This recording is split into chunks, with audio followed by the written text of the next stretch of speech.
Tervetuloa Jyvitäkin asiakaspalveluun. Olkaa ystävällinen ja odottakaa hetki. Jyvitäkin asiakaspalvelu Santeri puhelimessa, kuinka voidaan? Päivää, hauska tutustua. Kuin myös. Miten voidaan auttaa? Seppo tässä taas, hei. Joo. Onko sulla kaiutin päällä tai joku muu kuin ei oikein meillä kuuluu? Rahantuloa ei voi estää! No mitähän se mahtaa tarkoittaa? On tosi hankala saada selvää. No mitähän se mahtaa tarkoittaa? Kaiuttimen pois. No mitähän se mahtaa tarkoittaa? Eli pistää puhelimen korvalle ja laittaa ton, ottaa sen kaiutin tilan pois päältä, se pitäisi onnistua siitä.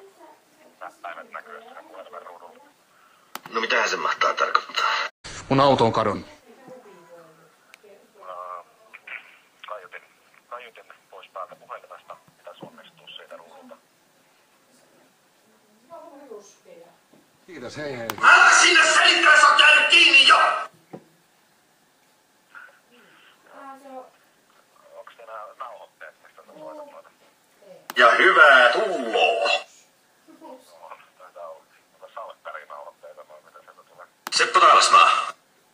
Taitaa olla, joo. Hyvä. Jos sulla on asiaa, niin soittele totta kai. Seppo Taalasmaa. Eikö me voidaan hoitaa tää asia jotenkin sivistyä? No hoidetaan ihmeessä. Hei, nyt. Ihanat juhlat.